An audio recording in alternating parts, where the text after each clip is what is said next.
Welcome back to the Hodge-Cast podcast. I have here a copy of George Orwell's 1984, a science fiction novel and a cult classic. I've reread this book in preparation for today's guest, and you can't help but make parallels from what is meant to be a science fiction novel to today's reality. So we're going to introduce today's guest, political activist Montgomery Toms. Welcome to the show, mate. Thank you for having me on. No, it's an absolute pleasure, buddy. Obviously, I've been following... Well, I first come across you, as I'm sure we're going to divulge into, when you got apprehended by 11, was it, in total, police officers? Yeah. And then I've kind of just gone down the Montgomery Toms rabbit hole, if you will, ever since, looking at all the stuff you do. And you're, interesting facts, you're the youngest guest we've had on the show. And not to say that you look older, but you certainly come across old. Well, I get it all the time. People think I'm like in my 40s. I think it's the great grey hair. But yeah, I think the level of maturity and intellect that radiates from you on your videos and on the content that you put out, I thought I'm going to reach out to this guy because I really want to get you on and sort of speak to someone about these subjects, particularly free speech, which I'm a big advocate for. We've been stung for this on this show before. And get it from someone from the next generation's perspective. But before we start, I ask all our guests this question. It's our icebreaker question. I'm interested to hear how you're going to answer it. And it's, what does challenge mean to you? So what does challenge mean to Montgomery Toms? I think that's a really good question. And interesting, I'm going to relate it to a book which I should have read sooner. And I was reading it on the tube here, actually, which is Marcus Aurelius' Meditations, looking at Stoicism, looking at the origins of Stoicism. Struggle, especially mental struggle, especially as I think men, and this applies to a lot of young men these days, needs to be detached from achievement, from what you're striving for strength of mind. And we need to disassociate struggle and pain from life and reality as men, because otherwise you're not going to get anywhere. So for me, I would say that I feel things, I feel struggle, I feel pain, but I do my best to lock it down, process it, and still act accordingly regardless of the situation. And I think that's something that we need to apply to all young men these days. I think we have a crisis of masculinity. Maybe this wasn't the response you were expecting, but we have a crisis of masculinity in this country, and I try and focus on just getting things done, the positives, and just grinding through. I'm not saying shut down your emotions and be a robot, but as men, we need to detach ourselves from struggle, from pain, and focus, be stoic, and act regardless of how we feel. It's not the answer I was expecting, but it's quite a refreshing answer to hear, because I'm very much in the camp of, I do think we have gone quite soft, and as a result of a lot of the kind of left ideology and the stuff we'll be discussing on this interview, it has got to a point now where everyone's just sort of gets upset over anything and everything, and particularly sort of, I've got friends who they've been in the military, they're athletes, and even they're kind of leaning towards that. For me, I'm talking from a sensitive perspective of watching young people. I'm not going to just say young men. It's both men and women are incapable of conversing with challenge, with pushback, and a lot of that comes down to this victim culture, which I just can't stand. And yeah, so when I get people, a lot of people ask me this, how's your mental health? I just can't stand that question. I don't care. I put my mental health on the back burner. I'm not saying that there's not an issue with looking after your mental health, but the solution to that these days seems to be a victim, take medication, go to therapy. My solution to dealing with vast amounts of kind of stress and difficulty is go to the gym and eat well. And some would say meditate. I don't meditate. I'm a Christian, so I will pray.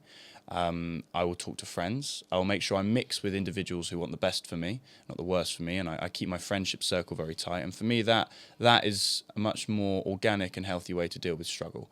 And if most young men were to follow that, I think they find that taking medication, entering the world of antidepressants and big pharma, and I don't trust the NHS with my mental health at all, then we would be much better as a culture, especially when looking at all other issues, which I'm sure we'll discuss today, around the trans debate, for example, or masculinity is another one, or looking at kind of COVID times. And, I don't think we would, I'm avidly against lockdowns and the vaccine mandates and so on.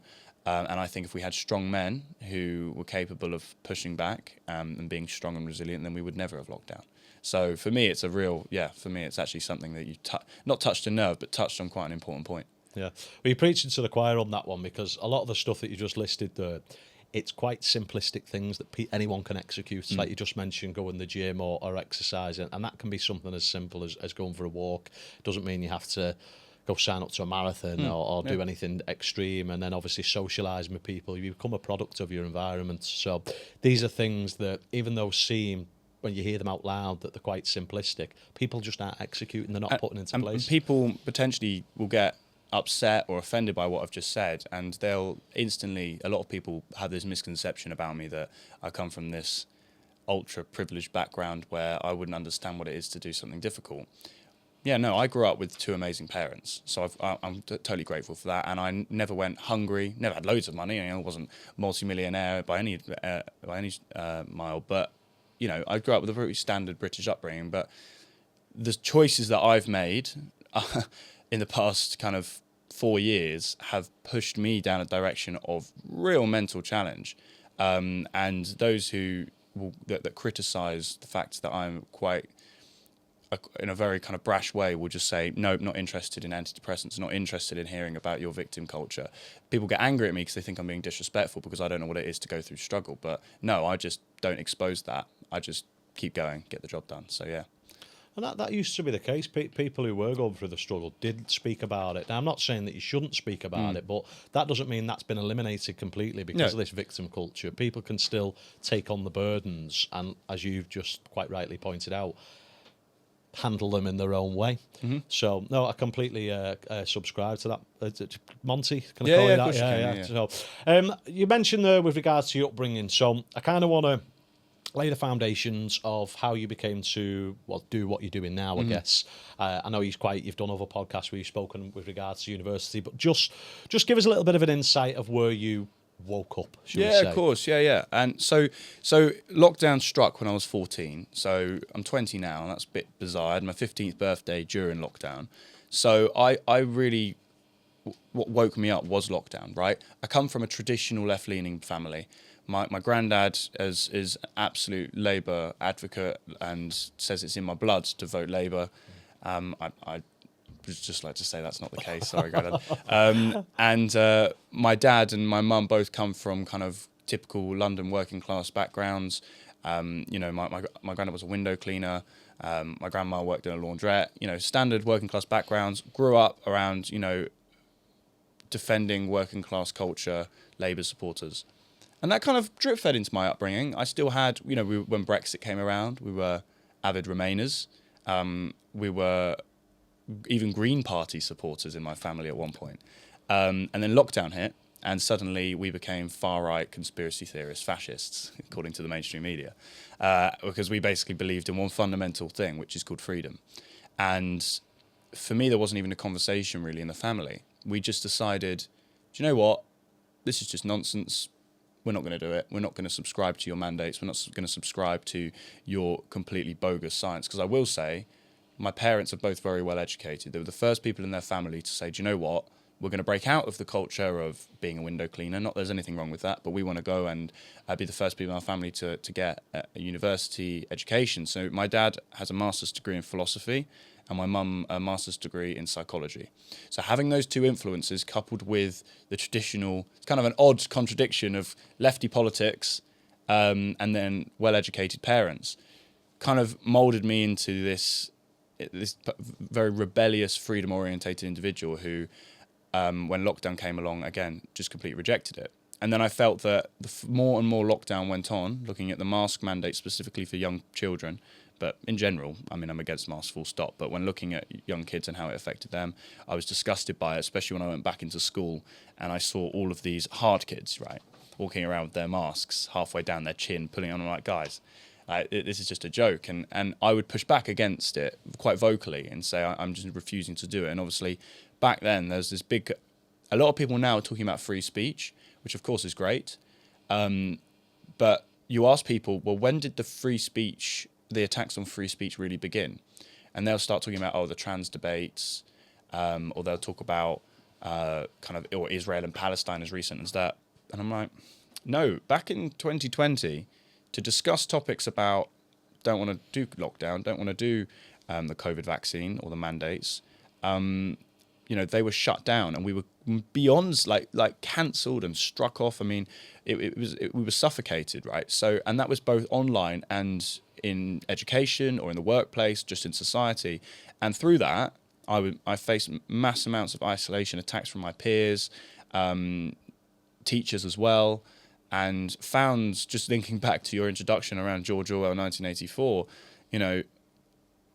the cameras and the surveillance that they even used within my school to track who is in contact with who, based on one, in my opinion, false positive COVID case, was for me an Orwellian fantasy. Like, I was just looking at it, I was like, this is insane.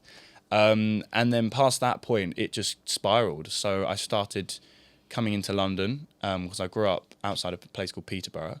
And I started coming into London. I know London well. My family's originally from London. Granddad still lives here and my nan's not far out. So I always coming into London. I started demonstrating against lockdowns. In the millions, there were people at one point in 2021 in the millions protesting. And I found a group of individuals who I realised valued something called freedom. And I continued to demonstrate, but approach things in a more sophisticated fashion, finding ways to boycott shadow bans, use social media strategically, and get young people involved. Because at the time I was 16, so I'm 20 now, but I was 16 talking about the same topics realistically, and that for other young people was quite strange, and I like to think I left an impact. In fact, to this day, I'm still getting messages from people at school, from who I went to school with, commending my work. And these are individuals who hated what I was doing, and now they're saying, "Do you know what, you were right. Thank you." So that's kind of lockdowns, COVID era woke me up, and then past that point, you've got. I mean, I'll try not to go on and on and on, but got... I love it, mate. Go as long as you want. Net zero policies, man-made climate change. Then you start looking at everything. You start looking at history and realise in school, to question things about the process. You should be able to question anything in school. Question things like the slave trade. And just I'm not condoning the slave trade, but just question the fact that, did you know it was actually that white British people that fought against it and abolished it? And that's not to suggest that we weren't complicit in working alongside other people in the slave trade. But you make that comment in an education environment and suddenly you're labelled as a Nazi. It's just ridiculous. And then you're looking at geography and you're looking at the fact that you can't talk about the fact that man-made climate change might be complete nonsense. So what happens is you fail your geography GCSE because now a sizable part of your GCSE is around man-made climate change being this terrifying thing we have to fight back against. Then you've got all the gender politics and the idea that you just want to say there's two sexes. I mean, really, I don't even say there's genders anymore. I'm sick of the word. It's two sexes, simple as that. You question that and you'll be shunned and attacked. And I know people who have been referred to Prevent for which is like de-radicalization program, which is just mental. So within the education system, it's for young people who are a little bit switched on, it's a snowball effect, and I'm afraid it's a depressing snowball effect because ignorance is bliss, and you'll find it very hard as a young person to integrate with other friendship groups without you have to shut your mouth and compromise on your principles, to which I didn't do. So I lived quite a few years very lonely, very isolated. But through my campaigning, through using social media, I've met so many people now where I'm no longer in that position. But it's a scary journey, and that's what woke me up. And I've continued to fight, most importantly, for free speech and debate, and to say, look, you don't have to agree with me. I'm not suggesting you agree with me. Well, I am actually, do agree with me. But I'm not forcing you to, because I'm not going to be that authoritarian. But I am saying, let's have a conversation about it. And what goes back to the beginning of this conversation, about conversation which is not fueled by emotion. It's like, I do a lot of street work, right? I go out a lot and I speak to people. And recently I did man-made climate change, just wanting to debate with people if you felt that there was any justification for net zero, the onslaught of removal of cars, and whether you think man-made climate change might not be real and it might just be natural. And I couldn't have one conversation which wasn't fueled by endless emotion and the fact people are offended by that. That's really worrying. So for me, it reinforces my position going back to COVID times that the mainstream narratives are not something that we should be following. We should be pushing back against the status quo, having these conversations, engaging with people on the street, and always holding our governments to account, regardless of who it is. I don't care if you're Reform, Labour, Conservative, UKIP, Liberal Democrats. The people, the demos, have to hold those in power to account, regardless of of how they're representing us. Because otherwise, what happens is what we're seeing right now, which, in my opinion, is Orwell 1984, mass totalitarianism, technocratic overreach, and authoritarianism. We need to, have these conversations and push back. No, quite right. And like you mentioned, that it's very dogmatic. This one fixed view from all mainstream outlets. I mean, we were quite fortunate. We had Graham Hancock on, who's are you familiar with Graham? Yeah. So he's very sort of, his whole thing is he's convinced that there's a lost civilization. I'm tying this into the climate change because he does some incredible work with Randall Carlson about the Younger Dryas, and the amount of attack and onslaught. Mainly Graham, I mean, Randall's been subject to it as well, from mainstream academia is just insane. And he unpacks it in an educated breakdown. And it just demonstrates that if they're going to be so dogmatic about history, then how is people not crossing the lines and working out that this is happening? No, you're absolutely right. And all... it's like, as I say, once you discover one thing or you start to question one thing, it suddenly snowballs and you start to realise, well, it's actually quite dangerous, because what happens is I know individuals who get so lost in the rabbit hole of, I'm not going to say conspiracies because that word is so overused, but of questioning everything, that they kind of you start to realise you don't know what is real and fake anymore. So there is a balance. I'm not suggesting we go out, I know some people who believe that all the pigeons are actually robots spying on us. Do you know what I mean? So there is place for some critical thinking on both ends.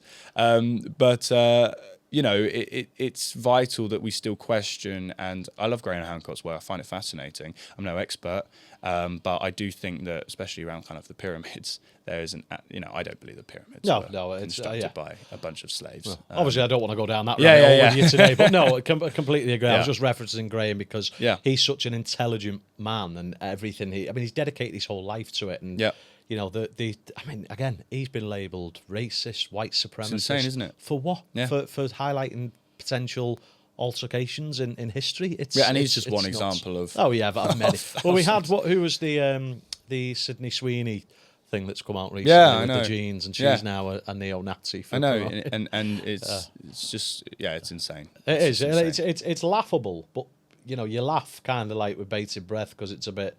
This is actually a reality that we're living in. Yeah, and it's a cultural shift. This is what I really highlight. And just touching on the whole trans debate, I've made it clear, I stand against all of the gender ideologies. But for me, it's less about saying there are two sexes. And whilst obviously I believe that, and that is fundamentally part of reality, it's more of the cultural shift. And it's symbolic to say that you've got to demand that 2 + 2 = 5, when it doesn't. 2 + 2 = 4, and you can't convince me otherwise. So my thing around the trans debate is if we give in and we start to just surrender ourselves to the idea that there is multiple genders, that sets a precedent for believing that lies are truth. And that's my main principle here. You can't convince us of that. We can't allow that to happen. They did it with COVID. They convinced everybody that there was a virus which is going to kill loads of people, and well, I could unpack that for hours, but we haven't got that long. And lots of people would agree that's no longer the case. But in the moment, they were psyoped into believing that. And the gender thing is even more severe because it's a complete reprogramming of what we believe is true, and we can't allow that to happen. God knows what will happen if we allowed that to happen. It's terrifying. I mean, just on the COVID thing briefly. I mean, Mark Zuckerberg, I think he went on the Joe Rogan podcast a couple of months back and actually said that they were getting pushed to censor people by the Biden administration. So he has openly said we was being forced to do this, essentially. So if anyone ever debates COVID, I would just signpost them to that interview or even that clip. No, you're right. Mark Zuckerberg says you're right. I mean, it's annoying that he said it so kind of like blasé. We just, and it's like, you are aware what you underpinned there. One of the greatest attacks on our humanity we've witnessed for many years. But it's good that that's kind of out in the open, and it helps, you could say, individuals who aren't. Who are being labelled conspiracy theorists. I think it's very debunks helpful. a lot of them. So yeah. I want to touch on the incident at Pride, because I know you did one in Brighton recently, but I want to go back to the one you did in London. So we'll have come up on the screen now the banner that you had, but you had the trans flag with equals a mental illness. So just talk us through the thought process behind that, and then I'll let you. We've got a lot of people making that point that gender dysphoria is a mental illness or mental disorder, and they're not doing anything about it strategically on the street, engaging.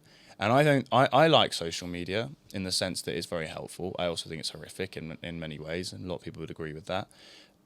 But I do believe if you're going to go out on social media and start talking about these topics, that you should be prepared to go out into the real world and have those conversations. And no one really does that. And one of my main points is I will never break away from grassroots on the ground work, because I find that there are people that are very, intellectually amazing, all right, but wouldn't go and do, I would call it the dirty work of actually engaging with these people. So the answer to that is, on principle, I'm not going to go out shouting about on the internet about these things unless I'm actually feeling like I can go and engage with people on the street. So that's why I went there. And it was also, obviously underpinned by the fact that I believe there is a mental illness, and that is a kindness, and I will be told it's hate speech. But it's like, no, if you come to me and you're my friend, this is a completely separate kind of example, and you're telling me that you're feeling really unwell, and I can see that you're eating terribly, you're overweight, you're not exercising, I'm not going to look at you and go, you're fine the way you are. I'm going to say, no, you're overweight, you need to eat better, and I'm saying that as your friend because it's a kindness. I'm not going to indulge him in what is a delusion. In the same way, if somebody comes to me and says, I believe I'm in the wrong body and I want to amputate my breasts, I'm going to say, no, that's nothing. I'm not criticizing you. I'm not coming at you. I don't hate you for that, as people think. But the more loving act is to tell you the truth. And that's what the World Health Organization used to do. Back in 2019, they used to refer to gender dysphoria as a mental disorder. It's only until all the woke nonsense arrived, kind of 2018, 2019, that they decided to roll back on that. But that was always the case. The same with anorexia. That's a mental disorder. Someone saying, I think I'm fat, when actually, no, it's very obvious you're not. And then what, would you indulge someone who's anorexic? And no, you wouldn't. So that's obviously my case in point. And, if you want me to go into detail as to what happened that day, so I turned up, I had this placard, the trans flag equals mental illness. It's important that it's the trans flag, because the police tried to tell me in the interview I was using a pride flag, which is something very different. I mean, there's about 100 flags, but this was specifically the pink and blue and white one. Like the blue, and that was talking about kind of trans people specifically. And I was there for about 20 minutes and had one conversation to which someone tried to convince me there's multiple genders and called me a sexist or whatever, I don't know, some nonsense. And then a police officer came over and just demanded, shouted at me, you've got to take that off. I said, no. I said, but, let's go over there, let's have a chat about it. And I had a conversation with him, and he started off being really aggressive with me and demanding I took it off, and was taken aback by the fact that I just was like, well, no. The police don't intimidate me. The police work for us. Dealt with the police many a time. Back in COVID times, I know I always link it back to that, but they behaved appallingly. The Met Police were horrific, completely totalitarian, especially the TSG, which is Territorial Support Group. If you speak to any officer and you mention TSG, they will silently either kind of cringe inside themselves as to how awfully the TSG operate, or they'll tell you. The TSG are thugs. I mean, they are literally people who... Some of them have come from a life of bad things, and they're like, we'll repurpose this because we need men like that within the police force, and they literally just beat people up. So I don't trust the police. I'm not fearful of the police. So if a police officer tries to take me on, I know my rights, and I know that I'm entitled to free speech, believe it or not. And they asked me to take it off. I said no, and then I walked off, because whilst on principle, I should be able to stand there and do what I want, I'm also done this a lot. I know how the police work, and I thought I'll withdraw. I'll get a couple streets away and just diffuse the situation. Police followed me, and then I turned around and 2 police that were following me plus 9 further officers came running around the corner. That arrested me for wearing a sign, having a sign displaying writing that can cause alarm and distress. And they didn't inform me of that before they handcuffed me, which is important because police procedures should be they give me a dispersal order, didn't do that. Then they inform me of what I'm being arrested for, then they cuff me. This officer just cuffed me and just arrested me on the spot and then put me in the back of a police van. That's not correct procedure. There were so many things wrong that day, and then I was held in custody for 9 hours in a cell, did some patronising interview where I'm there having to explain why I have the right to state a clinical fact, which most people agree with is a mental illness, and then I was released. But they made a massive mistake because I've got people on the outside who are very supportive of what I do and very protective of me. Very good people. I'll name them now. The likes of Alan Miller. There was another individual who filmed the arrest. That was Emma Dunwell. Another individual called Will Coleshill, who's founder of Resistance GB. Another great kind of alternative journalism, very grassroots based. These individuals were on the outside, and I knew that. And this is what I mean. I started off on this journey very isolated. And then now I'm in a position where I've got a support network where I got arrested, and behind the scenes, I know I'm sat in a cell, everything's happening. And I came out of the cell and I turned my phone on. Fortunately, they didn't keep it in evidence, and my phone just exploded. And the video was just gaining, it was entering the millions of views. I had a solicitor already willing to represent me from the Free Speech Union, and to take the police to court for wrongful arrest. I suddenly was going on Talk TV. I wasn't able to go on GB News because when I was released on something called a pre-charge. And that essentially means we're not going to charge you at this point, but we still have the right to impose bail conditions. So I'm banned from Westminster, and I have to live and sleep at my home address. So they're 2 ridiculous bail conditions, even though I've not been charged. So I wasn't able to go to the offices of GB News. So I wasn't able to do that. But in general, the exposure that has come from this, the police look utterly ridiculous. And we will continue to pursue this. And to touch on one last thing, I decided to go back, but this time I went to Brighton Pride. Police were amazing. Didn't speak to me, didn't tell me I couldn't be there. Obviously observed, kept an eye on things, make sure things don't get out of hand like they should. When I finished interviewing lots of, I would say, mentally unstable individuals, I went up to the police and I said, thank you. And they were like, well, everyone's entitled to their opinion.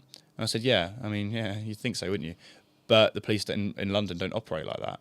And then they said, really had a bit of discussion with them. But what this does is highlight the 2-tier hypocrisy in this country, the complete lack of concrete policing, subjective policing that's politically motivated and doesn't reflect what the people want. So yes, that was the process of my arrest at Pride. Yeah, as you just pointed out, they show the hand when they behave like that, because there was a bit there that I wasn't even privy to before you just spoken it there, and it just screams incompetence, And what infuriates me is I've seen a case where there was a protest, I'm going to say with regards to Palestine, and someone was wearing, I don't know if you're aware of this, a pretend sort of suicide bomber jacket. Oh, right. Did that person get arrested? No. That would be considered, certainly in my opinion, more provocative than what you was doing. Yeah, there's even a discussion, should they be arrested? But in terms of backwards thinking and 2-tier justice in this country, and I will say, I don't know when this podcast will be released, but for people watching this, obviously very recently we've seen mass arrests around Palestine Action in Westminster recently, where I think, don't quote me on this, but I think it's like 350 people were arrested that day. And I don't fully support the Palestine movement in its entirety. Yes, there is a conversation around how Israel is operating towards Palestine. I'm not going to dispute that.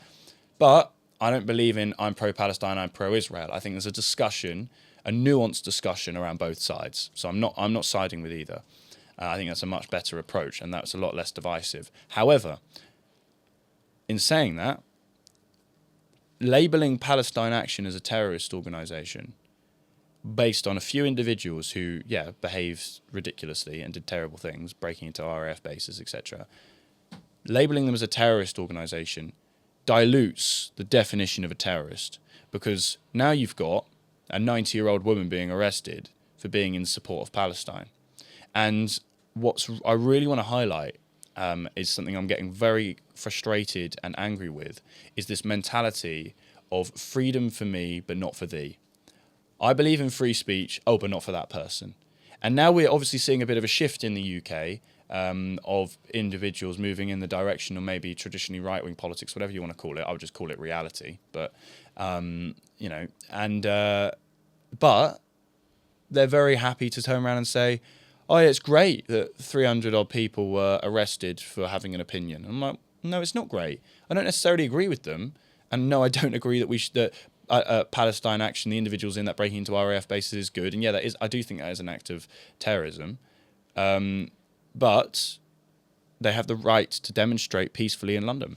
So we do have this scary shift in the opposite direction now, where people who may agree more with us on lots of things are falling down the trap of anti-free speech. Free speech for me and not for thee. And we can't allow that, because it happened to us, and we've got to defend it on both sides, whether we agree or disagree. So yeah, that's just something I wanted to flag as a recent bug of mine. It's great to highlight that. I mean, when you was mentioned there, like the dilution of the terrorist, the term, that's the same principle of people constantly getting, I'm sure you get this a lot, being labelled transphobic or racist. Same thing. You're not understanding the core definition of what these words mean, and they're just being labels that are thrown out there. Far right, conspiracy theorist, anti-vaxxer. I mean, these days maybe I would be an anti-vaxxer, but in general, these terms are like it's said that the term conspiracy theory or conspiracy theorist was something projected and really motivated and made up by the CIA as a way of essentially making people who are pushing back against the mainstream look like idiots. And the mainstream media love it. I mean, that's all they use, conspiracy theorists. But where do you draw the line? Because a lot of these... David Icke probably most notable with regards to these conspiracy theorists getting stuff right. I mean, David Icke was very much big on the whole... there's a celebrity island where, the elites are going there, having the wicked way with whatever they want, and...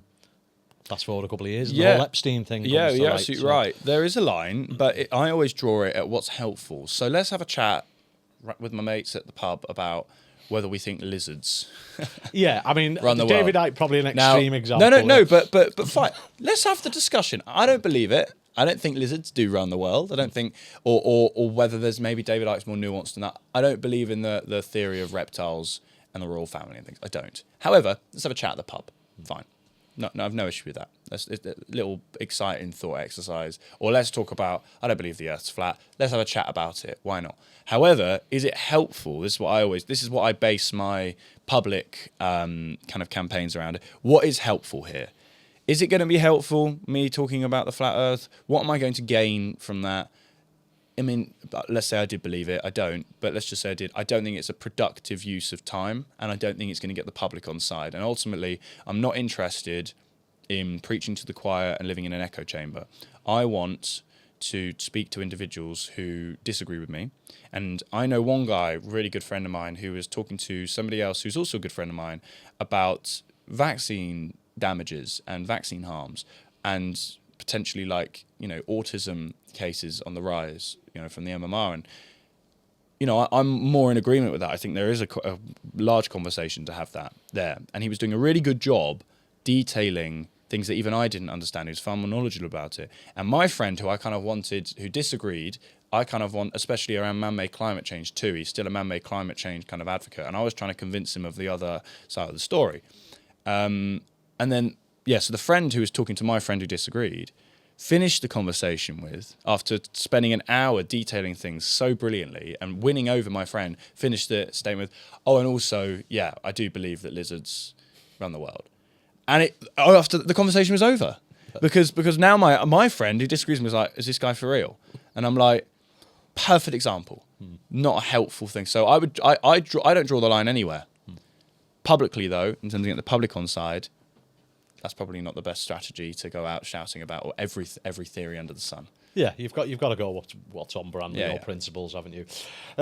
So, Monty, I mean, I'm playing devil's advocate here when I ask this question, so it's not really my opinion. So we'll go with a hypothetical scenario here. But obviously, you get labelled hate speech, and you're going out there with these signs being provocative. What would your argument? I know you're very for free speech, but what would your argument be, or your pushback to people who are saying, well, you go in there and you're purposely trying to upset morale?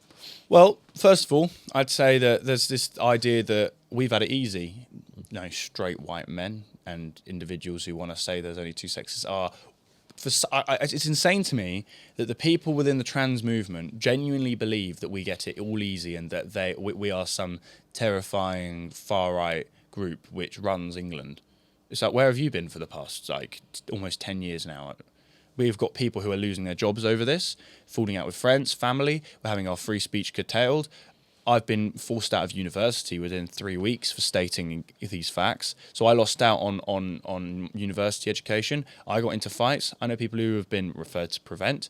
I know people that just through wanting to say, no, 2 + 2 = 4, not 5, have lost their livelihood. So that's number one. I'd say, do you know what? Me wearing a sign saying a clinical fact compared to what you've done, which is attempt to eradicate truth and replace it with a lie and then gaslight the public into believing that's the case. I actually think what I think is pretty mild. The second thing I'd say is it's not my problem if somebody gets offended. I wouldn't be offended. People can't really offend me. It takes a lot for me to get emotionally worked up. I touched on this before. I do believe that we have a job as men. That for me, masculinity is controlling your emotions. And look, I'm not perfect. I get angry. And there are people in the past that have pushed me so much, and it takes a lot for me to stay calm. But you'll notice a few comments I get around my campaigns and the interactions I have is, how do you stay so calm? Like, I would want to, punch them. And I'm like, no, that's not helpful. We've got to stay calm. So my point would be, on principle, maybe provocative, but that's not my problem. That's how they respond. And I said this to the police. I said, you're not arresting me because of me. I've done nothing wrong. You're arresting me in fear of what they're going to do.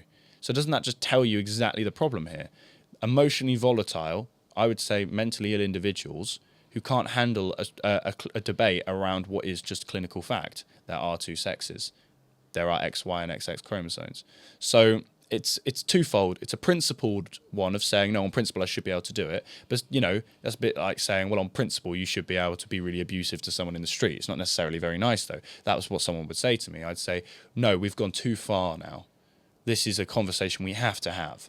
And if we don't, then I know I keep repeating myself, but that manual you've got on that table over there, which is Orwell 1984, will really become complete reality, and we can't allow it to happen. So whilst it's a tough conversation, it shouldn't be a tough conversation, but these days it is. It's a conversation we have to have, and I will make that I will have that conversation. Not going to stop me. Police have tried, and I just went to Brighton, and I'll wait. I look forward till Westminster restrictions are lifted, and then I'll be back down there. But don't tell them that. So, well, this will go out early September, so I don't know what your plans are, but yeah, work around that. But yeah, anyone who's not seen your videos, because what I like about your videos is anyone can go out, do what you're doing, make a video, and then edit it to be the narrative that you want. But you live stream, and I watched a few of those, particularly one in Brighton. And for anyone who would argue that these people are not a little bit unhinged, the amount of abuse you receive non-stop, it's just all day.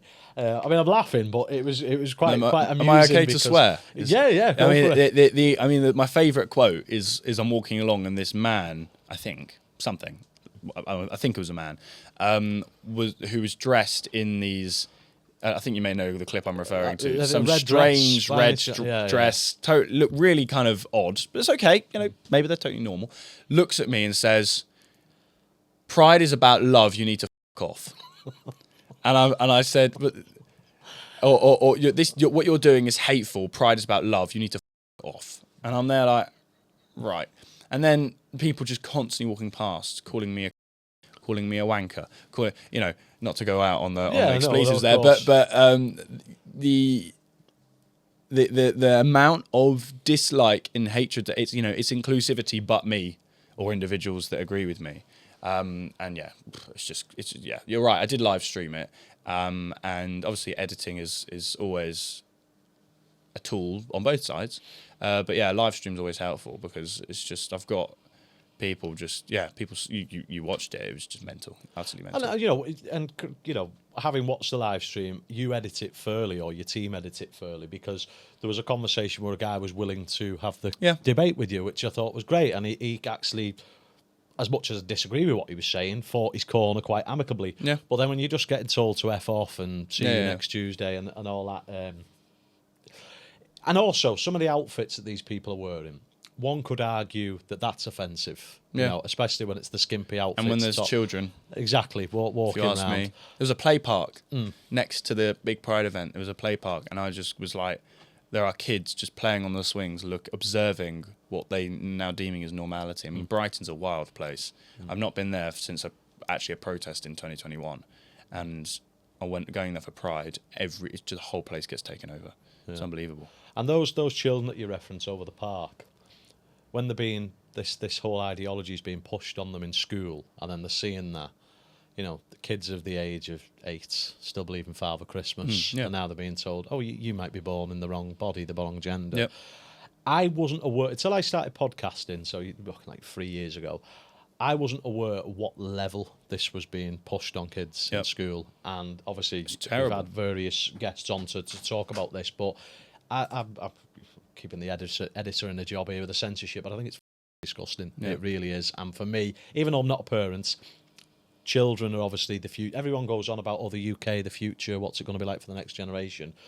This is what is happening. And what's worse is, what this underpins is it gets even worse around sex education. I mean, there's cases of children being taught about anal sex from as young as 4 years old. And what's really bad is we've just done 9 years of this being put into the education system, even on primary school levels, for the Supreme Court to come along and go, oh no, we got it wrong actually. There are two sexes, oops. And you're like, right, so you've just taught children for a best part of 8 years now of about how there's multiple genders and totally confused them. And in my opinion, I think that is horrific. I mean, I think that's massively emotionally abusive towards young people. And a psychological shift and attack, and yet you just made a mistake, and the Supreme Court decided to rule there's only two sexes. It's like the Zuckerberg thing. Oh no, Picky. I just think these elites, these people at this level, they're so out of touch with reality. It's beyond delusions of grandeur. It's just there's even a question of, and it's interesting. You asked me earlier, what's your line in terms of, and this is something I have to think about a lot. And I would say that you mentioned the word elites. I am a believer in capitalism. I don't think there's a problem with someone having lots of money if they've worked for it. More for them. Should they be taxed more? Do I believe in taxing the rich? No. That's not my perspective. However, I would 100% say that there is an elite group of individuals, Bilderberg, World Economic Forum, United Nations, and people who have links to these organizations like Bill Gates, like Zuckerberg, like Musk to an extent, and Jeff Bezos, who have the ability to form our society and change it.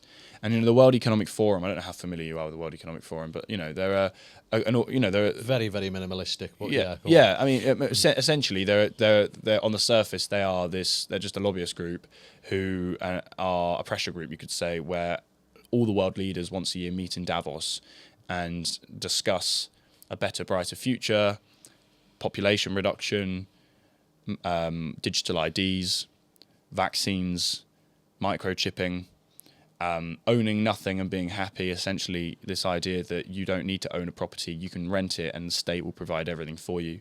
15-minute cities, where we now have low traffic neighborhoods everywhere, which are the blueprints for 15-minute cities, if you ask me. And net zero and man-made climate change. And really, for me, it's a lot of nonsense. These are just topics that they are selecting to bring in authoritarian control, because someone like Klaus Schwab, who is the founder, no longer runs it until very recently. I think he's been done for sexual assault, so that's good. Ticks the box. Yeah, there you go. The World Economic Forum famously states, "You will own nothing and be happy." United Nations Agenda 2030 goals which all on the surface look lovely. The only way you can bring their goals in is through mass surveillance and tracking and, in my opinion, authoritarianism. Whereas on the surface, it's like no more hunger, life below water, life on land, net zero, all of these things. And it's like, oh, that all sounds nice. And it's like, how are you going to do that? Oh, well, we're going to put you into small 15-minute cities. We're going to get rid of cars. You're not going to own things. We're going to remove poverty because you won't have poverty anymore, because you'll have a social credit system where essentially you are policed on your behaviour, and you don't need a financial system with central bank digital currencies as such. Everything will just be nice and easy, and you can own nothing and be happy. Now, obviously, what I've said there, it all sounds a bit chaotic, but there is truth in what I've said, and also you could say what I'm saying is maybe a bit too conspiratorial. You could say, or you could really unpack that. I'm just giving a rough sort of outline of how these organisations all link, and World Health Organization as well, and in linked with the United Nations, pandemic treaties, essentially saying that they have the right to, if there's another pandemic, because they believe that we should have locked down sooner and the previous management of pandemics was so bad, that the World Health Organization should have the right to impose laws in our country because we were not good enough in itself, and we need a unifying treaty where they're basically an organisation we never voted for, who, in my opinion, have propagated so much ridiculous, fake, big pharma funded nonsense, are now going to have the right to impose laws in our country, even though we didn't vote for them. This is what we're seeing. So this whole elite, technocratic globalism is really, in my opinion, there to orchestrate and craft what they would consider fourth industrial revolution to transform society. And I think that the whole gender debate and this shift of culture, this shift of reality, is psychological warfare. It's a way of getting people to believe something and being gaslit into believing lies, and that will allow them to basically do anything they want. The whole nature of COVID, I think, was a social experiment there to say, if we can get them to do something as ridiculous as this, we can get them to do anything. Now, I think this is being unpacked now, and I think people are starting to think, do you know what, no, get out, we don't want this. However, a lot of people now who are speaking about freedom were nowhere to be seen during COVID times, and I'll be interested to see where they're going to be when digital IDs come in.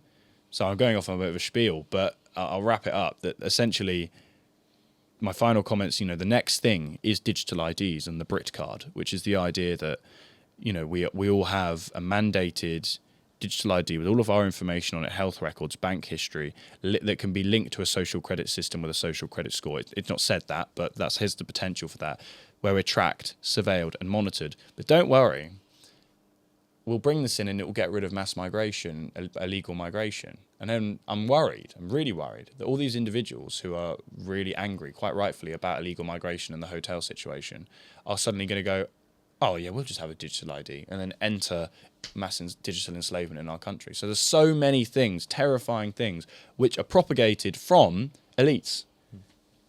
We've got Bill Gates having meetings with our Prime Minister. Why? It's none of his business. He's a billionaire, fine. An evil one, don't agree with him, but he should not be having meetings with our PM. No one should be in that capacity in influencing policy in this country. I don't agree with it at all. I mean, you referenced there that what you were saying sounded quite chaotic. I was just thinking these are brilliant sound bites for my editing team. No, but you've unpacked that perfectly there. It is a scary direction that we're heading in, and I'm glad you brought it up. I do think that the digital ID is going to be used as a tool to, we're going to save the, because what they're doing at the moment, one in, one out, that's been an absolute flop. But it's going to be used to sort of combat the migration crisis, when in actual fact, it's not. There's a hidden agenda. Problem, reaction, solution. Exactly. That's what I think anyway. What's your take on how we can combat this? I know obviously what you're doing is quite brave, quite noble, but not everyone's going to put the neck on the line and go out there at grassroots level. Yep. What can, say, the everyday person do? Mass non-compliance. And it's a scary question you ask. I was asked this recently. So Monty, you think you disagree with digital ID, so what happens when they bring them in? I said, well, you're going to have to do something called soak up the terrifying consequences of not having one. This has been attempted before.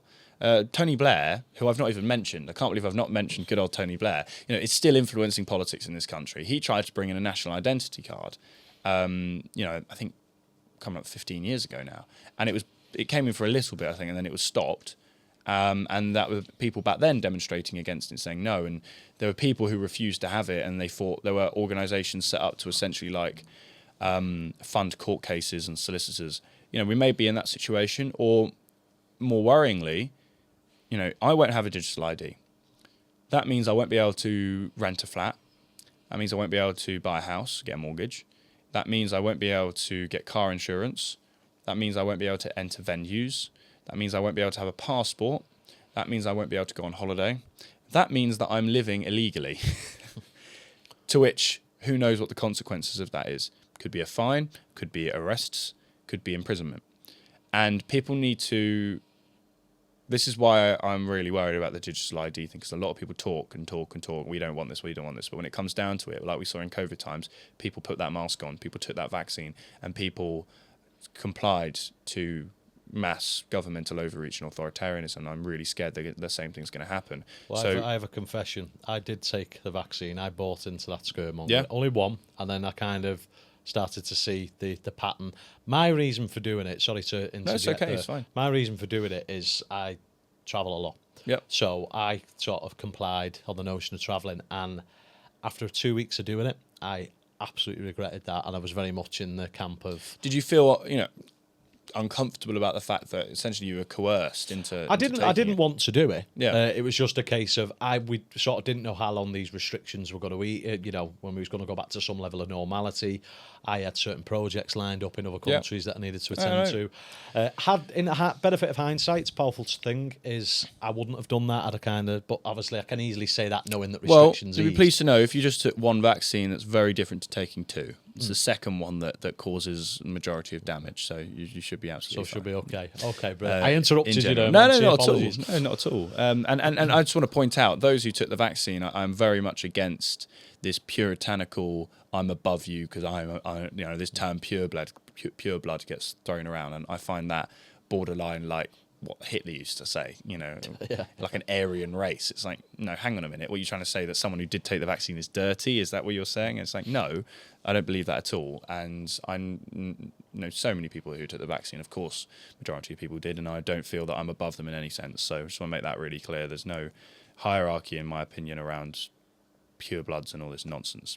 So yeah, So the digital ID, to answer your other question, which was, what can people do?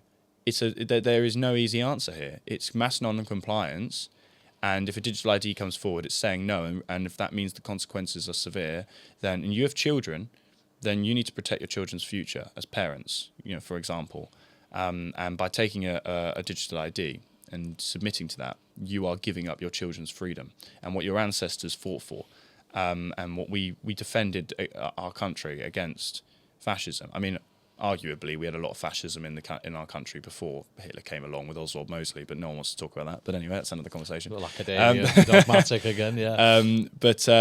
It also comes down to talking to your neighbour, paying cash, talking to people about why you pay cash, why is it important to have financial autonomy, and engaging with your children, and not offloading the upbringing through education to schools. Because I think that one of the biggest things, and obviously I don't have kids, and I don't want it to come across as patronising, but my parents sent me to school. I went to a comprehensive standard school at a normal, well, it was rubbish education if you ask me, but nevertheless I went there. But my parents had an invested interest in still bringing me up on the outside of that educationally. My dad would give me books to read. He would consciously understand what I'm being taught about in school as well. Parents don't seem to do that anymore. I'm really starting to notice that they just send their kids off to school, and that's that. Just leave them to it. It's like, no, you need to be bringing up your children, in my opinion, in outside of the education system as well. And this is when the nuclear family is really important. I think that the nuclear family has been under attack for a long time. We have a 50% divorce rate in this country. The nuclear family is frowned upon. You ask me, I'll openly say it. I want to work, provide for a family, and have a wife that will stay at home and look after my children. That's what I want. I'm not going to say to everyone that is the blueprint of how everyone should live their life. Fine, don't. I'm not going to... But Why does that make me an extremist for believing that? And that was once very commonly accepted. You'll be put in the Andrew Tate category for saying this exactly. in the comments, no doubt. Yeah, of course. And it's like, okay, you want to label me as that, fine. But then have a look at the children who do grow up in that kind of nuclear family. I know two children who, one of them was born off-grid in a caravan and grew up, in a home birth, and has grown up home-educated, not had a single vaccine, doesn't go to, barely gets sick, and is homeschooled. She's now 3 years old and already learning the periodic table and is doing amazingly well, with a mum who's full-time there looking after her, and then another child whose sister, who's younger, who, again, was a home birth, not been vaccinated, and is completely detached from the mainstream system, and once again is going to be homeschooled. And I can see these children are the happiest, most, I would say, in terms of their language ability, fluent from such a young age. Not so much the younger one, but especially she's 3 years old now, and I look at it and I'm like, that is, for me, is just exactly what I want for my children. And it's to an extent, well, my parents, I still went to school, but and I wouldn't send my children to school now because I'm terrified of the education system, the power of the education system, and when it's in the hands of the bad people and what it can be used for. But in general, I think homeschooling is something I really, really push for, and we should be supporting the next generation, both within school and outside of school, definitely. And that's another way that you can fight back. Look after your kids, teach them to question things, be stoic, be resilient, have conversations, debate, question things, and then you'll be crafting a better future without even having to do it yourself. You'll be passing on to your children. So I think that's also vital.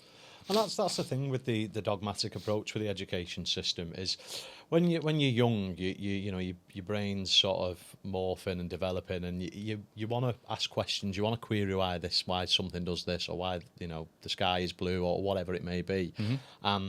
If you're just being on this fixed view by the education system, then you're not able to do that. It's almost like they're breeding robots, if you will, to follow the narrative. One of the founders of the education system, the modern education system, J.D. Rockefeller, said we want a nation of workers, not thinkers. Mm-hmm. Well, there you go. Yeah. That's not George Orwell. Exactly.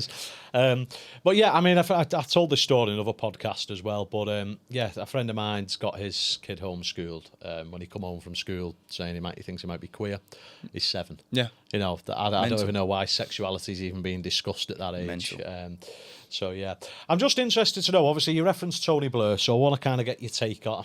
I know you're probably going to. Well, do you know what? Let's use this as an opportunity to ridicule the government for what they are. I don't mind. But what's your take on the current government? And I also want to ask you about across the Atlantic as well. But we'll bookmark that for now. No, let's start with Starmer and Labour at the minute. Yeah, simply. I mean, first of all, I see Labour. I want to say that I don't care whether you're Labour or Tory. The Tories, in my opinion, are equally as bad as Labour, and I'm sorry I link it back to COVID all the times, but for me it's just for me it's the bedrock of my understanding of modern politics. It's like one of the most socialist things you could do is furlough everyone, take over as the state, have not respect the individual, talk down to them, and I isolate quite literally the public and say, no, we're going to furlough you, give you loads of money, and not only that, we're going to copy China and what they've done. Since when did we do that as a country and be like, oh, it's brilliant, China did that first, we'll copy a communist country? Mental. So I just want to say that I'm not going to, I want people to know that I equally think that the Conservative government are as bad as Labour. What I think of Starmer, I think Starmer is a weak, authoritarian, nasty, emasculine, pathetic, vile, hateful, irritating, boring, uncharismatic, irritating. If you get one more, you've hit 10 adjectives. Running out now. I would say globalist as well. And for me, he is the definition, the embodiment of everything that's wrong with politics. Lack of interest in the public, undemocratic. I mean, you could look at it from the perspective of, I just don't like socialism. there's that. But I actually want to put that to one side because I think that's an easy topic to discuss. I want to talk about how this man has a complete rejection of the British public, a contempt for the public, and he patronises us and talks down to us like we are beneath him, even though he's supposed to be part of a Labour government, right?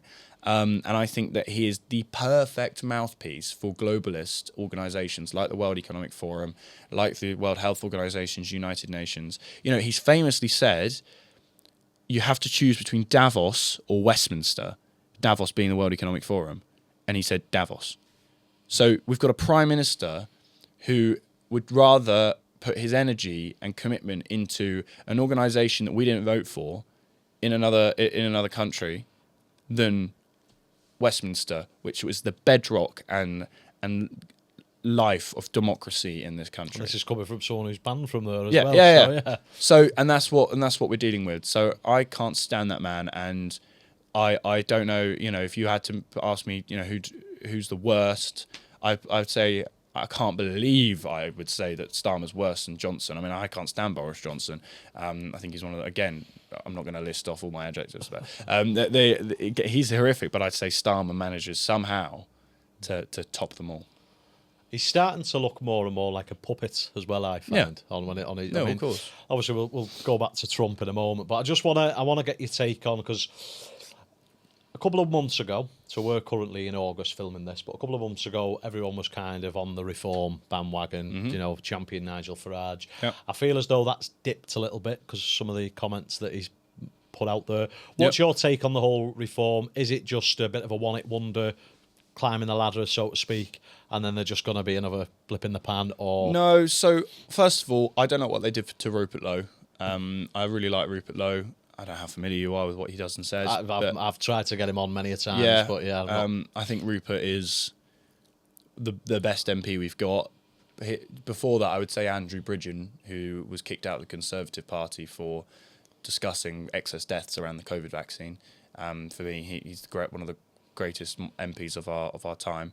But now, you know, I would say Rupert Lowe, and the fact that he was pushed out of Reform, I think, is terrible. Do I think Reform are going to get in? I do. I think we'll see Nigel Farage as our next Prime Minister. So you're really confident on that, yeah. I wouldn't say I'm really confident, but I'd say I'm very suspicious of that being the case. It depends. I mean, there is a mass division, isn't there? We are seeing a cultural war right now, or potentially even a civil war. Or you could say it's not a civil war because a lot of the individuals don't belong in this country. But it is terrifying that we don't have democracy in the sense that we have mass migration of individuals who don't respect or care about our country, who are able to vote, who can now elect Starmer. I mean, Starmer got 30% of the vote. So if you were to remove all of the individuals that voted to him who were not legally allowed to be in this country kind of thing, then you could potentially be losing hundreds of seats. So first of all, there's no democracy there. So anyway, that's a bit of a side chat. Going back to Reform, Farage, I like Farage in terms of what he says. Do I think that he's the archetype, the best kind of perfect? No, I don't. I think that I have no problem, as I said, with people going, I messed up on COVID. I was wrong. Like yourself, right? You took the vaccine. If you were to say to me, no, I'm great, I'm glad I took the vaccine, I still wouldn't, attack you for that, but I would debate you on it. Farage, I think that the vaccine and the introduction of the vaccine and defending the vaccine and promoting the vaccine was one of the worst things that has ever happened. And Farage did that in line with Tony Blair and advocating for Tony Blair. So whilst I'm not a Puritan, I'm not going to sit here and go, Farage, on that basis, is totally useless and we don't want him. But I will say is, he needs to recognise that. I won't trust someone until they own up to their mistakes. And I think that Farage is quite weak on some things, and I'm waiting for him to be a bit more outspoken about the difficult topics, and not run away from the depressing history of lockdowns, COVID. And I would like him to be a bit more firm, not just on net zero, but around man-made climate change and the discussion as to why that's complete nonsense. So I think that I want to make it really clear, what Farage says, some of it is really good. He's weak on many things. Is he the best we've got at the moment? Yes. Would I vote for Farage? Would I vote for Reform? I don't think I would. I would be more inclined to spoil my ballot, because I still don't feel that they are representing the public and giving enough respect to the demos to say, we are going to listen to you and change the relationship between the state and the individual, where the individual is given a direct say in what goes on in their country. I still think that regardless of who gets into power, unless that there's a shift in how the public are represented, in the sense that we actually can control what's happening in our country, I don't feel comfortable to endorse any political party or movement. Individuals, yes. Political party, no. As I say, I think Farage says some good things. You're about to ask me about Trump. Same applies to him. I think Trump says some good things. I think he also says a lot of nonsense. And I think very similarly with Farage. It's nuanced, right? You may get people take me from this podcast and be like, he's endorsing Farage. Believe it or not, after everything I've said, there will be people coming at me on my end who will say, you're endorsing Farage. I can't believe you're even... And I'm like, let's be nuanced about this, right? That you can say right things, but do I think he's perfect? No. No one's perfect. Do I think he's our best option? Yes. Would I vote Reform? No. Yeah. So, yeah, obviously you started on a little bit there with Trump. We'll head on over across the pond. What do you think... Because had I been American in the last election, I would have voted for Trump. However, since then, I know it's easy with hindsight to say that. I'm not saying I wouldn't have voted for Trump, because I think he was a better candidate than Kamala Harris. But I just think it's just absolute fucking chaos over there at the moment. What's your... Obviously, you're much more... that's of your ilk, sort of the political stance. What's your take? Because I don't see much you're talking about America. I suppose you don't have to, so... I'm very focused on England. I do make a case in point that whilst it's important to talk about, obviously, what's going on elsewhere, let's fix our problems at home before we start going on about other countries. But I'm more than happy to talk about it. Yeah, again, same thing on the vaccine front. Trump, on the run-up to his presidency, just before he was elected, started talking about how great it was that he brought in Operation Warp Speed, which is one of the largest vaccination processes in the world, and how great that is. And they're like, mate, how can you say that when you've got Robert F. Kennedy in your ear, clearly explaining why that is a bunch of nonsense? There's a weakness there. I think that the whole Trump campaign, it's like Charlie Kirk. Let's take Charlie Kirk. I don't know, again, how familiar you are with Charlie, but I think that he says some great things, but he's riding on this culture war, and Trump, and it can do no wrong. And it's like he can't be scrutinised from the perspective of someone like Charlie Kirk, for example, like Turning Point USA. It's like Trump is perfect. It's like, well, no, hang on a minute. There is something we need to look at regarding the Epstein files.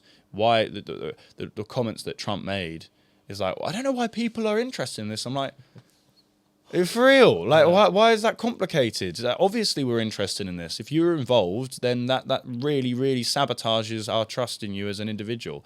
So I think, again, it's I mimic very similar sentiment. I'm not looking for a messiah. I don't think anyone's perfect. But, again, I don't think that Trump necessarily is putting that point forward of demos first, people having a voice.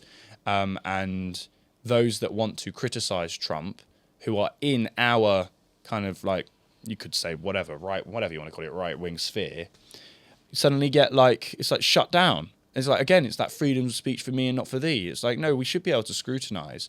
So we still don't have, whilst we're electing individuals potentially, Farage, who are there representing our opinions to an extent, we still, as the public, need to have the ability, in principle, to scrutinise and hold them to account. So I think that it is a bit chaotic in America at the moment. And I never looked at Trump as the man who's going to... I know people who are like, Trump's going to solve all of our problems. I'm like, that's a terrible philosophy. No, the demos, the people, will solve the problems, not Trump. Whilst he may do some great things and some stupid things, he's not going to be the answer to our problems. No, I agree, and I'm sort of echoing what you're saying. I mean, there were some instances in the Oval Office with Cyril Ramaphosa, the president of South Africa. I thought that was brilliant what he did there. Yep. Exposed all that. I actually was very much in favour of the conversation he had with Zelensky. I know he come across him.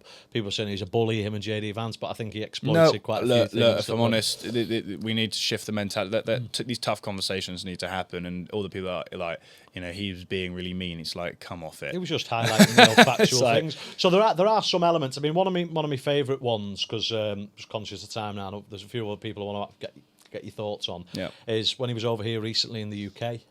Obviously, just made Keir Starmer look like the weak buffoon that he is. The way he highlighted the importance of free speech and took on our mayor of London. Well, that's was the next brilliant. person I want to ask you about. But Yeah. so the way he did that. So I know you've been quite vocal recently on the tube with some of the posters, obviously highlighting the trans. What's your take on Sadiq Khan? Hate him. And I don't use that word often. I think hate is the strongest word you can really use, and it's diluted. People use it so often these days that the whole meaning has been diluted. But I really hate that man, and that's not a good thing. And I'll learn. I'm a Christian, right? So I'll learn to forgive, and I'll learn to. But it's very hard not to hate someone like that. I think Sadiq Khan is again very similar to Starmer, but he predates Starmer, right? I think it's mad that he's. First of all, I just want to highlight the fact that he's Muslim. And from that whole heritage, and yet he's so openly promotes all the LGBTQIA stuff. It's bizarre. First of all, that's just a bizarre, oxymoron, complete contradiction. But I think that what he's done to London, he's destroyed it. I think simple things, nightlife's dead. Like I don't know about how familiar you are with London, but London before COVID times and kind of even in Boris Johnson's era was much, much more happening, you could say. I think culturally, this whole this shift of just woke obsession with diversity, it's so self-conscious, is really destructive and divisive. I think causes more division because you're highlighting it so much. I'd say that the fact that Pride takes over the whole of London, we drop the Union Jack and put up some Pride flags is utterly outrageous. I think that the fact that TfL, Transport for London, which is publicly funded, is displaying LGBTQIA, in my opinion, propaganda all up and down the tubes, to which he'll defend. I think that's insane. All of this obviously pushed and underpinned by him. Sadiq Khan is a complete waste of space, authoritarian, again, globalist. Heads something called C40 Cities, which again is a bit more kind of secretive and covetous. It's like in line with kind of World Economic Forum, all the other things I've explained, World Economic Forum, United Nations sort of mentality of globalism and net zero and taking away our freedoms and our cars and having electric cars, which are obviously all nonsense anyway. So my take on Sadiq Khan is he needs to be out of office. He's probably most likely, I would say, quite convincingly propped up by the Muslim vote as well, which obviously is underpinned by mass migration, which is obviously a massive issue. We need him out of office. We need him scrutinised. We need him I think we need Nuremberg too, personally. I think we need to put all sorts of individuals, Matt Hancock, Sadiq Khan, Boris Johnson, all these people need to go through a Nuremberg trial and locked up in the Tower of London as far as I'm concerned. But yeah. But he recently got a knighthood as well. Yeah. I mean, obviously, I'm not going to go into the take on the monarchy and what have you, but certainly that was just for what? Yeah, for what? Well, for just destroying our and breaking open British culture in London. ULEZ, horrific. £12.50 a day to drive your car, outrageous. Congestion charge, equally as ridiculous. Low traffic neighbourhoods, absolutely outrageous, blocking off roads in London. I don't know what it's like where you are, but in London we have low traffic neighbourhoods all over where roads are closed off everywhere so you can't drive, disrupting our freedom. So you're sat in traffic constantly because you can't take side streets. Not to mention, that's all underpinned by surveillance. We have 20-mile-an-hour zones all over London, so you're getting speeding tickets. The penalty charge notices you get in London are ridiculous. You can't park anywhere these days without risking getting a ticket. All of this, Sadiq Khan, anti-freedom, anti-people, anti-humanity, anti-British culture, woke, virtue-signalling, left-wing, disgusting ideologies which attack children. That's Sadiq Khan. Beautifully summed up. Yeah. And then I know I've got a few people here, and I've got to pick these out because they're a bit diverse. But taking away the political aspect, more of, let's say, cultural figures who've got a following who people kind of buy into. So first one, Douglas Murray, who I know was a big advocate for you. He did an interview on with regard, I can't remember, it was Sky Australia. I think it might have been in relation to you getting detained at the Pride. What's your take on someone like Douglas Murray? Yeah, I think Douglas Murray, I remember listening to him speak. I went to a Jordan Peterson talk and he was there as a guest, and I must say it was the first time I'd probably come across Douglas Murray, and I was really impressed. I think that he speaks beautifully. I think he's one of the greatest kind of intellectuals of our time. I do think that without going down the path of the whole Israel-Palestine thing, because I think it gets too... I know what you're alluding to. Yeah, I think it does get too divisive, and I've already shed some light on my opinions there. Again, he's fallen into the trap of just, I'm pro-Israel. I'm just essentially Israel can do no wrong, and there's no scrutiny there. And it's like, well, no. It's like there's scrutiny on both sides, 100%, and there needs to be a discussion about that.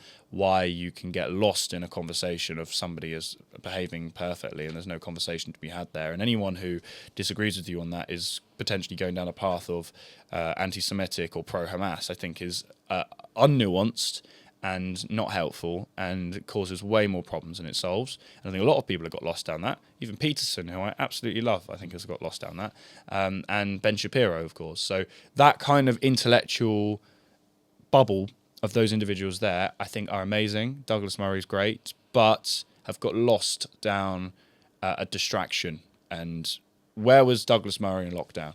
Meant to be one of the largest advocates for freedom, and to be kind of libertarian, and where was he? I think he said something like, "This one's not for me," or something along those lines. Like this is not. It's like this is the one for you. Yeah. We need you, and where were you? So it's like they won't stick their head above the parapet unless it benefits them. I'm a big fan of Douglas, so I don't say this to kind of undermine him, but quite right with the lockdown and, of course, the whole pro-Israel. And he argues his case very well. He's a well-educated, intellectual man. But, again, it's very dogmatic, his case, and he's not willing to listen to rhyme or reason. But then again, he'd probably say, who the fuck am I to say that anyway? Another sort of big figure, Tommy Robinson, who kind of... I suppose you could make parallels between Douglas and Tommy in terms of what they advocate for, particularly with Israel at the moment with Tommy. But I suppose Tommy can be a working man, if you will, coming from that society. What's your take on Tommy Robinson? Well, I'll just get this one out of the way then. So similar to Douglas Murray, lost down the Israel trap again. Too much focus on wars out of our country, even though he's obviously... Is Tommy Robinson patriotic? I'd say so. So obviously he is.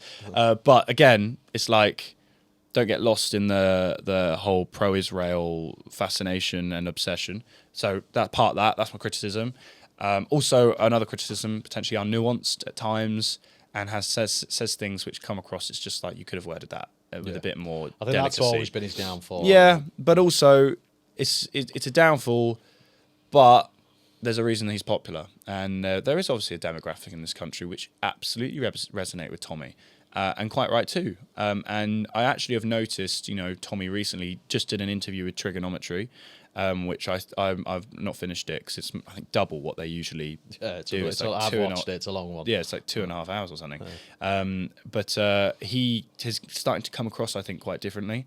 I think Tommy's starting to...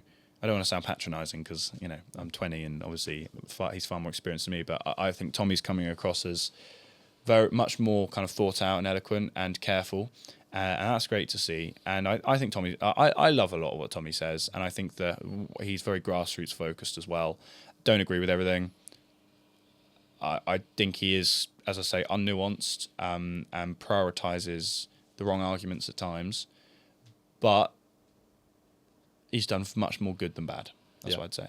I mean, I've always been an advocate for him with a lot of the stuff that he says, and like you've alluded to, I think the way he articulates it sometimes it's not it's not palatable, is it? Especially when it's such a public eye. I'll just say one last thing. I know people that are, because obviously very journalism focused, and these days, and I know individuals who are friends of mine who he has supported, promoted, and reposted a lot of their stuff and speaks about them a lot, and I think that's great. And they're young people too, and to that extent I'm not going to criticise him for that. So yeah, on that front he supports alternative journalism more than most, and I think that's a great thing. So yeah, definitely a plus on that front.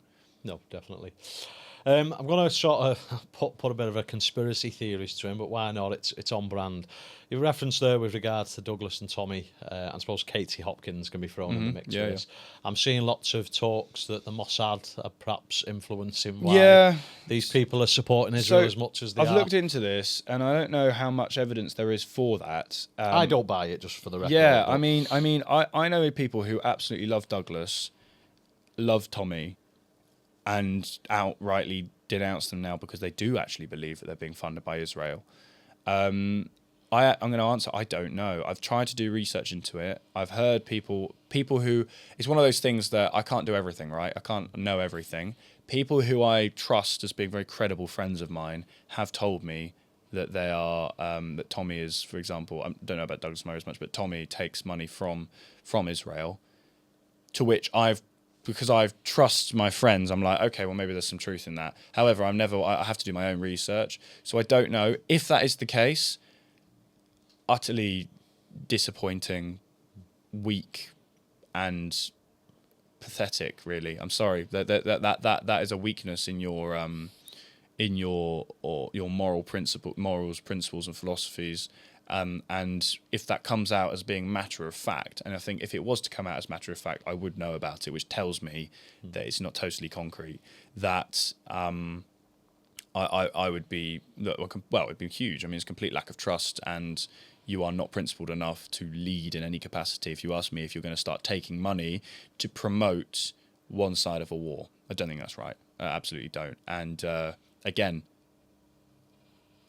why are you looking over there and not looking at your own country? Like, we've got so many issues here, and you're getting distracted by a huge divisive topic like Israel and Palestine. I think it's done so much damage. The amount of people who were like this and are now like this because of the Israel-Palestine war, it's so upsetting. And for me, it's a divide and conquer tactic, a lot of this as well. And, quite right. And what annoys me the most with it is there's so many other wars that, okay, aren't getting the mainstream media that the conflict between Israel and Palestine are, but no one talks about them because, like we said, they're not getting the exposure, and it's no different. You've hit the nail on the head. Focus on what's going on at home. Focus on where you're living your own economy in the direction we're going, which at the moment is not a particularly good one. Nope. But I think we need to, focus on that a hell of a lot more. Okay. I suppose, to wrap up, so to speak, what kind of, I know we've already touched on you giving advice on how people can combat free speech, but if there's anyone who's maybe sitting on the fence and doesn't want to kind of vocalise their opinion, I suppose you would argue they're a contributing factor to the direction. Well, what advice could you give people on that? Yeah, well, I would say that, as I say, ignorance is bliss, and that is compliance. And I think that we're past a point where people can sit on the fence. We're not talking about, should we leave the European Union, which obviously is a big deal, but even that these days seems trivial compared to what we're dealing with. You need to get yourself off the fence, and we need to, on our side, who are on our side of the fence, be accepting and humble of people making mistakes and not be puritanical.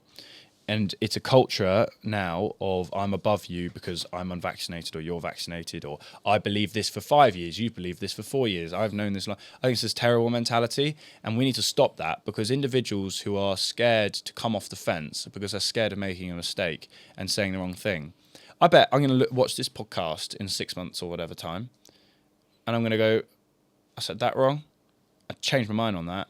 And then that's going to be, someone might use this against me in 10 years' time. Who knows, right?